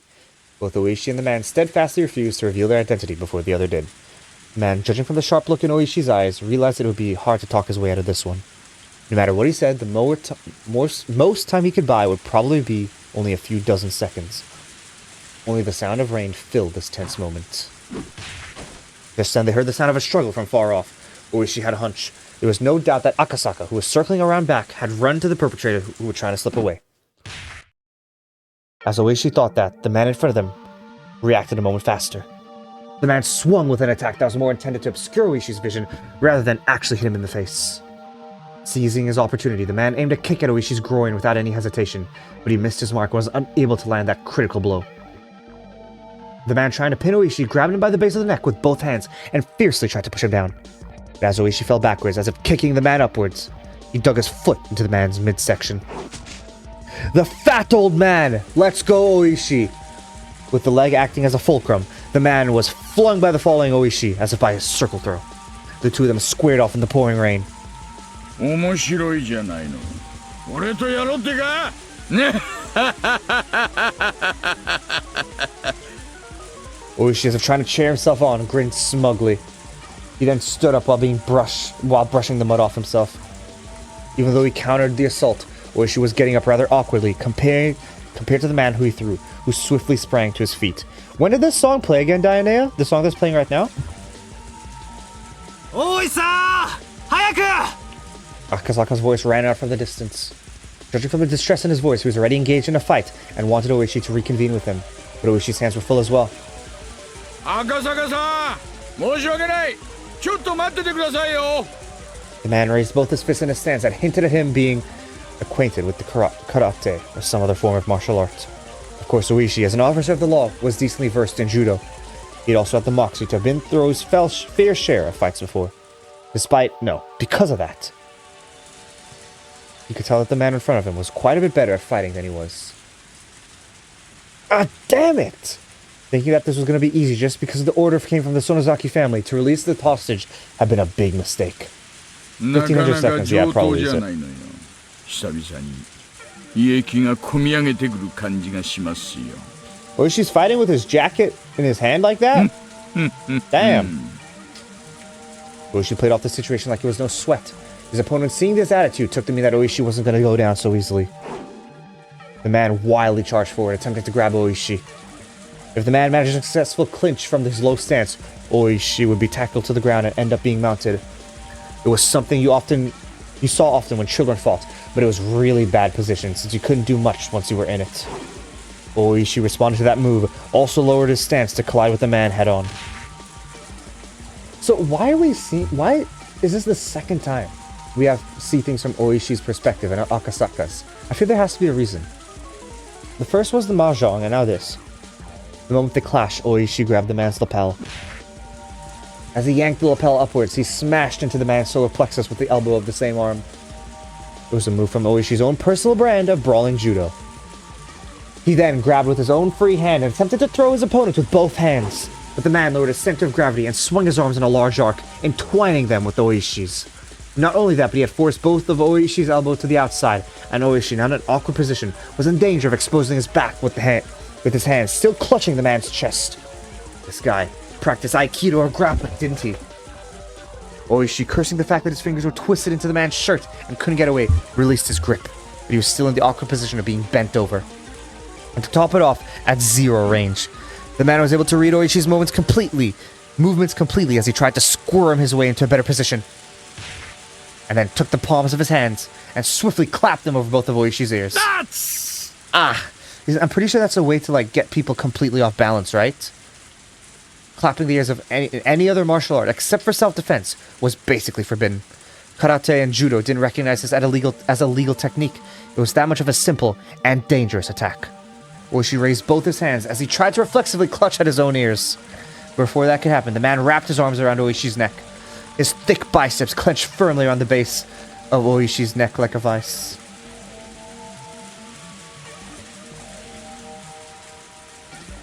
I believe these two are a duo in Daybreak. What's Daybreak again? Oishi instinctively thought he was going to be killed. After all, it wasn't hard to believe that a man like this, who was accustomed to fighting, could crush his opponent's neck from this position. The arena fighter. Akasaka and Oishi? Or these two perpetrators? But his opponent didn't do that. He had chosen to keep his hold and force Oishi to lose consciousness. It's a team-based game and there's story mode with canon teams. Interesting. That's why Oishi, at that moment, even though his face was twitching, was grinning widely. Even though his opponent has a chance to kill him, he didn't choose to do so. He was thinking, this guy has no intention of killing me. However, even though that might be the case, the man's hold on his neck was by no means gentle. In no time at all, Oishi's consciousness began to fade. Having the experience of being taken down countless times in judo during his student days, Oishi was utterly resigned to the fact that it was over. Yeah, Oishi and Akasaka are teammates, okay. Akasaka was finally recovering from the intense pain of being kicked in a rather sensitive area. He had bumped into Captor, carrying the board to the back entrance. He had seen Toshiki Inukai's picture plenty of times, but wasn't able to immediately ascertain if the boy in front of him was the real deal with his mouth covered in packing tape. Also, with his limited experience, it wasn't hard for him to panic over how to deal with the situation. Of course, the perpetrator didn't overlook the momentary lapse. His kick landed squarely in a critical spot, with Akasaka not even having time to call for help. As the man flung the boy over in his shoulder, he headed towards the front of the shed, but upon hearing Oishi's bellowing voice, he gave up on going that direction. He then dashed off towards the forest. As if the weight of the boy slung over his shoulder wasn't even there, Akasaka was lost for a moment. Meeting up with Oishi was fighting with the enemy was by far the safer option. But he couldn't lose sight of the fleeing man. Akasaka stood up and chased after the captor's back. He then ran through a short thicket, branches and fallen leaves crunching underfoot. The tips of branches raked and clawed at him, small scratches inscribing themselves on his body one after another. He kept on stepping into puddles and mud, and his shoes were soon filled with murky water. For Akasaka, traveling through unexplored forests was, even though this was an emergency situation, extremely unpleasant. As he said that, he regretted it immediately, as it was but a waste of breath. There wasn't a thief in the world that would politely stop when told to by the police. For a city boy like Akasaka, running through the forest was an arduous task. However, it must have been no easy task either for the man carrying the minister's grandson. He neither gained nor lost his ground in pursuit. Akasaka, upon realizing that, gained back a bit of composure. Just keep on chasing him. We were running in the same conditions. In fact, the man running with an awkward stride was far more at a disadvantage. They couldn't run forever. Eventually, he'd definitely trip and fall. As long as he was being hounded, he would definitely stumble. As soon his wish was fulfilled. The man who had stepped on something and lost his balance was no longer able to bear the weight of the boy, dropping him. Akasaka, in all honesty, didn't care about the perpetrator at all, just as long as he could ensure the safety of Toshiki Inukai. If the perpetrator ran off by himself, it was perfectly acceptable. But it seemed that Toshiki Inukai was more important to the man as well, and didn't choose to just run away empty-handed. Akasaka didn't know what to do in this kind of situation. His first priority should probably be to ensure the safety of the boy, subduing his captor being less important. Grappling with the perpetrator wasn't something he planned on. Most likely it was either do or die. Akasaka's moment of indecision proved to be fatal. The man, aiming right between, or rather for both of Akasaka's eyes, struck out with a jab. Not wanting that, Akasaka raised both hands to shield his face. At that moment, the man kicked his unguarded midsection. The pain almost felt like his vital organs were being squeezed out of his body, but he lashed onto his opponent's leg. But his opponent didn't hesitate one bit. Leading with his seized foot, the man jumped at Akasaka, applying pressure and pushing him down. Akasaka was unable to withstand that as he fell, but under no circumstances was he letting that leg go. The two men fell together in a tangled heap. The man was desperate to pull his leg free from Akasaka, but having fallen in an awkward position, was unable to do so. The two of them rolled around on the ground,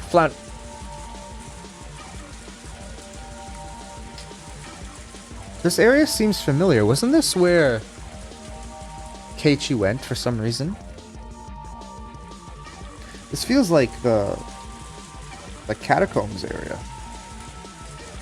The two of them rolled around on the ground, floundering about, trying to gain an advantage. But Akasaka was holding onto the opponent's knee with both hands, and that opponent who had complete freedom to move his upper body were in two completely different situations. The man gained a positional advantage on Akasaka, who was still latched onto his leg and couldn't move away, and pounded full force on his head with both his fists. They only have so many force assets, that's all. Okay, there. Not only that, he found a rock nearby and beat it against Akasaka's skull. Thwack, thwack, thwack! The difference between being hit with a fist and being hit with the rock was vast. Akasaka quickly thought of letting go of the man's leg to free his hands to protect his head. But if he let go here, the man would get away. If he didn't dig in here, everything would be for naught. The boy he was trying to save was right there. He was gonna save him and go back to Tokyo. If he could do that, then it was goodbye to this freakish village. Bam! Crack! Thud! Without looking, I could tell my forehead was split open and was gushing blood. But I didn't let go of the man's leg. How could I? I won't let go! When the man realized that no matter how much he beat my head, he wasn't getting away, he used both hands to grab my throat as if to crush my windpipe. I pulled my head back as if as a slight form of resistance, but it was of no use. The man's head enveloped my neck and began to crush it like a vice. It was less about the pain of not being able to breathe, so much it was choking so hard I felt like I was going to throw up. It was like my stomach was going to turn itself inside out, but I could only endure it. Damn it, damn it, damn it! My throat hurts. I wouldn't let go. I can't let go. I didn't want to be here. I wanted to resolve this and go back to Tokyo. Go back to Tokyo and talk to Yukie. All about our unborn child. We were going to talk about our bright future. I had no intention of loosening my grip. However, I loosened just a bit, and the man's leg came free. The man kicked as hard as possible, and I tumbled backwards. My head was spinning, and I was unable to get up right away. No, I couldn't even put strength into getting up in the first place. Even so, I couldn't back down. If I let him escape now, this chance would never come again. Even just catching their scent was nothing short of a miracle. If we weren't able to get the minister's grandson back here, there wouldn't be another chance. The man tried to drag the boy to the feet, but the kid was displaying some unexpected resistance, allowing me to get up unnoticed. I grasped the rock the man had beat me over the head with. Now it's my turn! The rock should be able to supplement the meager strength I had left, adding more than enough power to my attack. My fist still wrapped around the rock, dug into the side of the man's torso. It seemed like it hurt him quite a bit. The man rolled around for a bit, clutching his side. Freed from the man's grip, the boy hid behind me. To the boy, those are the words he'd been waiting for the most, but the crisis was still not over. That was because even though he was still clutching at his side, the man had gotten up again and taken a fighting stance. I could see in the man's eyes the resentment that the pain had caused him, and the confidence that he could still beat me. If we were to clash head-on again, he might not even stop if my head was split open. これ以上抵抗するな。おとなしく降参しろ。てめえこそ小僧をこっちへよこすんだ。首の骨をへし折られていか。誰が貴様の言いなりになどなるものか。もうじき応援が到着する。貴様らに逃げ場などない。The man reacted adversely to the word reinforcement. That was because he now knew that arguing like this wasn't just a waste of time, but put him closer and closer to danger. Realizing that, the man shifted mental gears almost too quickly. なら手っ取り早く済ませるぜ。こいつならどうだよ。What the man pulled from his back pocket was, of all things, a gun. Of course, I'm a police officer. It's not like I don't know what a gun is. But having one pointed at me was something I'd never experienced before. Was it real? Of course it was! There's no way it would be a replica in a situation like this! おとなしく両手を頭の上で組んで、そこにうつ伏せになるんだよ。次に乗るな悪党。誰がお前に従うか。こクソバカが。撃たれなきゃこいつの恐ろしさがわからねえかよ。なら撃ってみろ。貴様の忠誠で応援がここに駆けつけるぞ。バカが森の中で、しかもこの雨だぞ。銃声などかき消える。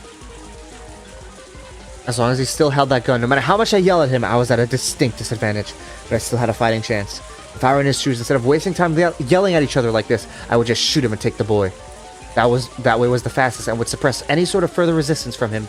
But the man was demanding my surrender without having fired a shot, meaning that he either didn't want to shoot or couldn't. In other words, the man in front of me was soft! If I could even buy just a little more time, the factors that would lead to my victory were numerous. Oishi was probably on his way, and the reinforcements we called before were covering it here should already be well on their way too. Not only that, they should have contacted the local police box. Without a doubt, somebody stationed in the village would be here much quicker than that.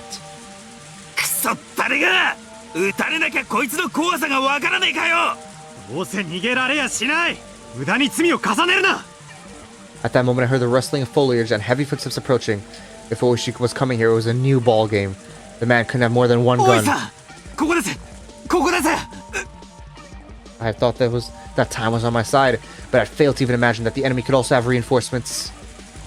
You could tell that the man who had just appeared was one of the perpetrators just by looking at him.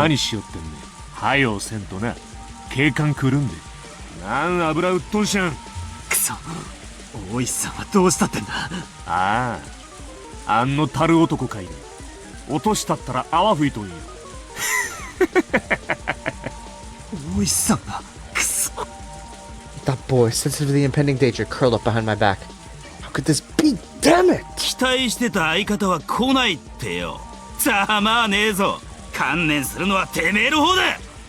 What is that? I always see that saying. What does that mean? Shoes on the other foot now.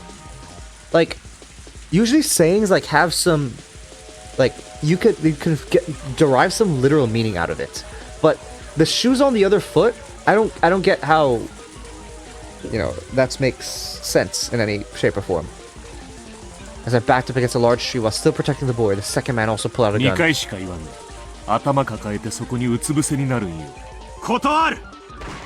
Bang. Bang. As I shouted in protest, blood erupted from my left shoulder. It took a few moments to register that I had been shot. Just a flipped situation? I guess. Okay. Compared to the other ones from in movies and TV dramas, the first actual gunshot I heard was simple and mundane.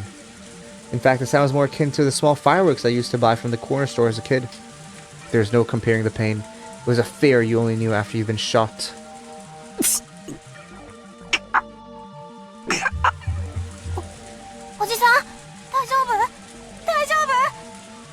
The boy in his confusion tugged at my clothes, agitating the wound even further. I wanted to put a bold face and reassure him, but my voice was hoarse and had the opposite effect.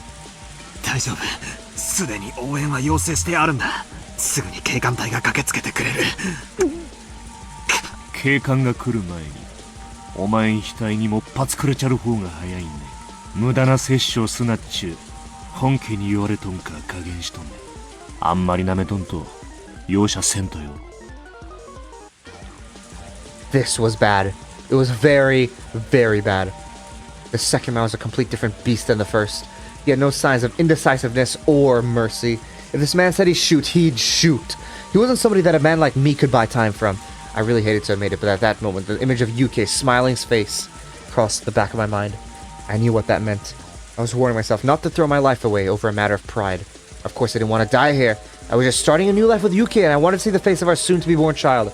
Why should I risk my life for some minister's grandson when I was such a critical juncture in my own life? Ah, damn it! Damn it! I need to stop rambling at myself. So what do I do now? Give up the boy and extend my own life? What a good idea! Everybody's life is precious. My own life was in danger. Nobody would blame me. Oh, God damn it, it hurts! It hurts. If I'd known this would be this painful, I wouldn't have played the tough guy. My biggest miscalculation, though, was that the sound of the gunshot was far quieter than I'd imagined. If it was only that loud, I would be drowned out by the rain in the forest. It wasn't something that somebody far away could hear. Oh, well, there we go. I'm gonna plead for my life.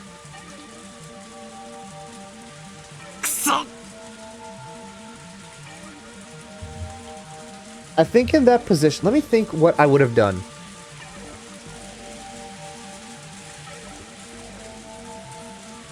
I think I probably would have waited for an opportunity.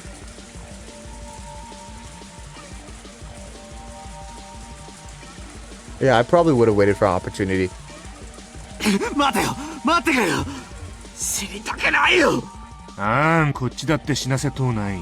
分かればええん分かれば。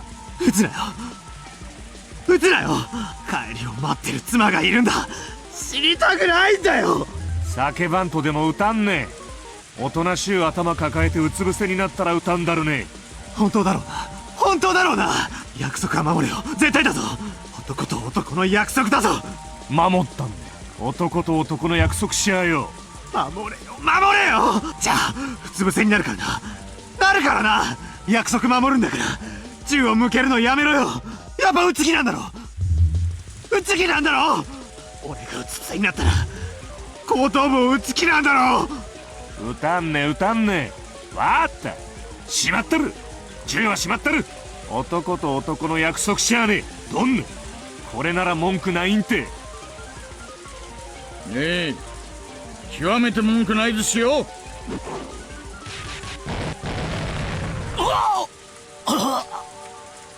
It was over in a flash. The moment he lowered his gun, Oishi didn't let this chance slip by. Oishi had been assessing the situation for quite some time from behind the two men. But since they had their guns trained on me, he didn't really have a chance to jump in. Seeing the look on Oishi's face indicating that he wanted me to create an opening. Okay, but how are you supposed to know that Oishi's there?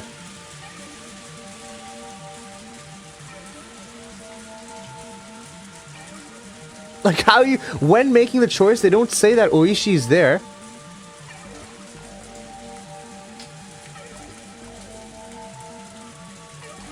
Because, yeah, obviously if I knew he's there, then yeah, I'm gonna, like, plead for my life to create a distraction.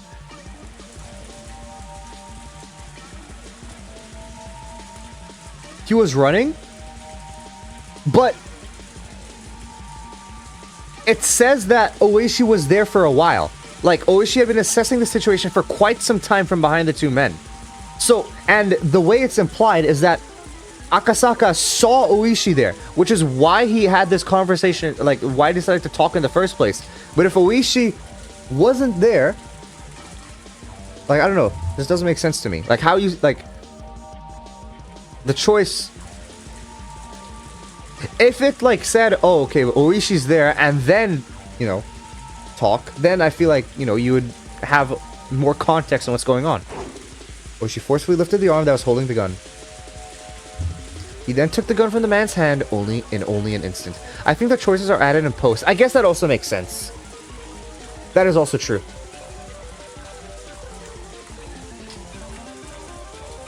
The other man, who was a bit slow in grasping what happened, pointed his gun at them. With his ally grappling with Oishi, he couldn't pull the trigger. If that man was the one wrestling with Oishi at the moment, he might have shot without hesitation. But this man wouldn't shoot. He couldn't shoot! Oishi kicked the other man away, and while aiming the stolen gun with his left hand, pulled out his own. With guns akimbo, he was aiming at both men at the same time. It was perfectly played. But heedless of the guns pointed at them, the men shouted "Scram!" as they scattered away at full speed. It was over in an instant. Those two running away without putting up a fight was honestly unexpected. Oishi, quietly clicking his tongue in admonishment, slipped both guns into his pants pockets. あいつらもよく知ってるな。何をですか？逃げてる背中を警官は撃てませんからね。私も退職金が惜しいもんで。Oishi and I grinned at each other. So he did plead because he saw. Yeah, no, you know, I understand what you're saying. Right? Like, the choices were only added after. Like, this is the original story, and the choices were added after. So he did see it. It's just that, yeah. I just wish they added, like, a line or something. Because they added more lines that weren't voiced, right? So, I wish they added a thing that's like, oh, you know, you saw, but out of the corner of my eye, I saw Oishi, or something like that. You know, just something to give the reader who's making the choice more context. 君が犬飼俊樹君？犬飼検察大臣のお孫さん？はい。これはでかい事件になるかな？どうせトカゲの尻尾切りになるんでしょうけどね。Oishi smiled amusedly. I mean, it's not like that big of a difference. I mean, you know, the choices, like, don't really do anything, but, you know, it's like, if you're going to, like, you're not gonna sit there in silence waiting for an opening if you know that there's someone behind you. You're gonna try to distract them. But the way they literally set it up was like nobody's coming. Even if there's a gunshot in the woods, like nobody's gonna be coming here. So it's like they literally set it up that there's nobody coming for you.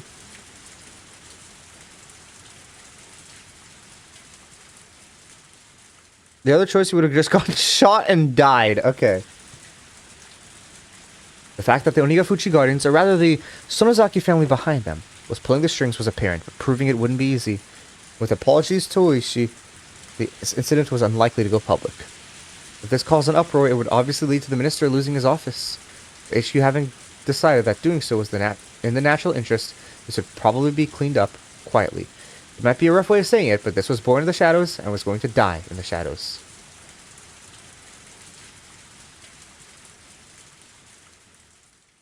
That's how all the wrong choices are. They aren't full-length things like other visual novels. Like, yeah, fair. Which you probably already understood the implications behind this incident.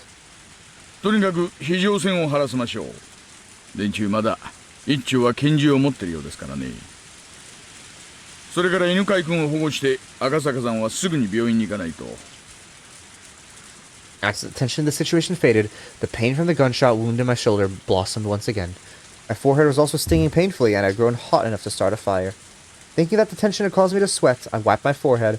What came off was a large amount of blood. I realized that my shirt had been stained bright crimson from all the blood flowing from my head. I turned around. The boy was safe and sound, without a doubt. It would probably be an investigation on the men who ran, but that was for another day. At this point in time, I could safely say we had cleared the major hurdle of securing the boy's safety. As soon as I recognized that, it felt the lights in my head had been hit with the power failure. My knees buckled from underneath me, the ground there feeling as soft as a cloud. It didn't feel unpleasant, even as I was covered in the rain-soaked mud. She came closer, asking if I was okay, but somehow I couldn't tell. I turned off the switch to that last light in my head. The exhaustion enveloped me. Sleep. Something softer than any blanket wrapped around me.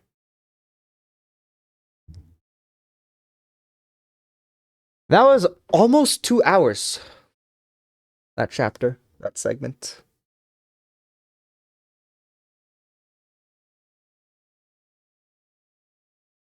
A very kind person. Only one more tip. Or only one tip for this section.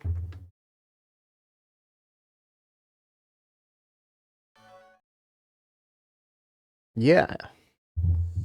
Patients admitted to the hospital can only accept calls at fixed times. That's why she wouldn't be receiving a call from him today. Yesterday she had teased him that he got lonely easily, so he might have struggled with the idea of calling her sooner. That was much easier to imagine, rather than he might have been too busy to call. Because he's just that type of person. UK, whispering that, smiled to herself. The announcement that visiting hours were over played over the hospital intercom along with some music. She exchanged pleasantries with the family of the patient that was staying in the same room as her. Probably eager for his mother to be discharged, the small child was wearing a beaming smile. That child's mother was pregnant in the bed next to mine, with what may be their new brother or sister. They were probably ready to burst with expectations, dreams, and worries of having a new sibling. The joys of a growing family.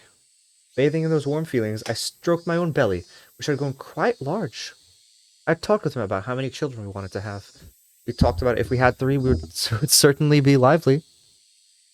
However, there was an inescapable worry of whether I would be able to handle giving birth that many でも times. そんなことを不安に思って出産を嫌う母なんていないですものね。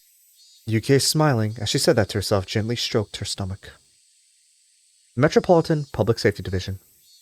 Place where that man's sense of justice had led him. That person was actually a gentle, fragile person. He didn't talk much about the specifics, but I didn't think he was suited for the assignment he was on right now. But as long as he said he was going to try his best, I would watch over him warmly. あなたのお父さんはね、とっても頑張り屋さんなのよ。くちょこちょこちょこちょ。UK seemed to be enjoying herself as she talked to her own belly. At that moment, UK suddenly became concerned about something and looked at the window. It used to be this time, long ago. She remembered that when she was little, around this time in the countryside where her grandmother lived, the Higurashi would fill the air with their chorus.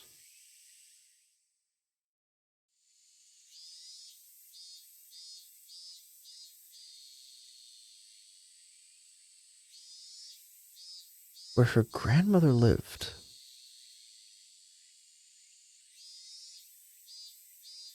What am I thinking about?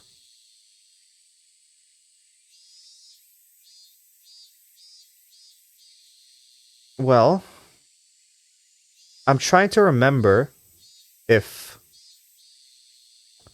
Oreo had multiple children or just one. And I feel like I remember it was just one, but I'm not too sure. Shion. No. Not like Oreo. Because Shion and Mion are they're grandchildren of her, right? So her mother made someone else. Like the mother made them. But if Oreo had any children, so if basically Mion and Shion's aunts, like direct aunts, that's what I'm thinking.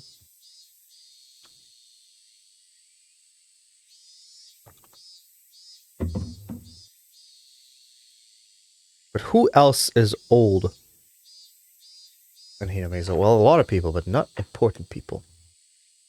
This was the middle of Tokyo. Like in the countryside, he couldn't hear the song of the Higurashi. But for some reason, at that moment, Yuki felt like she wanted to hear that song.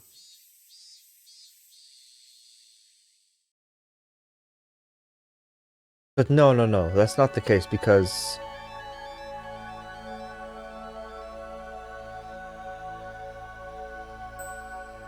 Because, the guy's name, Akasaka, said that he wanted to take her there. Meaning, like, considering that they're married, they probably have talked about where they came from, and, you know, she probably is not from Hinamizoa, if that's the case. Because he's like, oh, I'm going to take her here for the first time, so... She's probably not from there. But, just interesting coincidence. Okay. That was, yeah, pretty long segment there. We have 2 more, though. Yeah, just thinking about it. Yeah, 2 more. So, I will try to... I don't think I'm finishing it tomorrow. So, Sunday before I have work, I will try to finish it. I will try to do, like, a pretty early stream to finish it. So, we'll see. Like, not pretty early, but, like, earlier than I would usually do work streams to try and...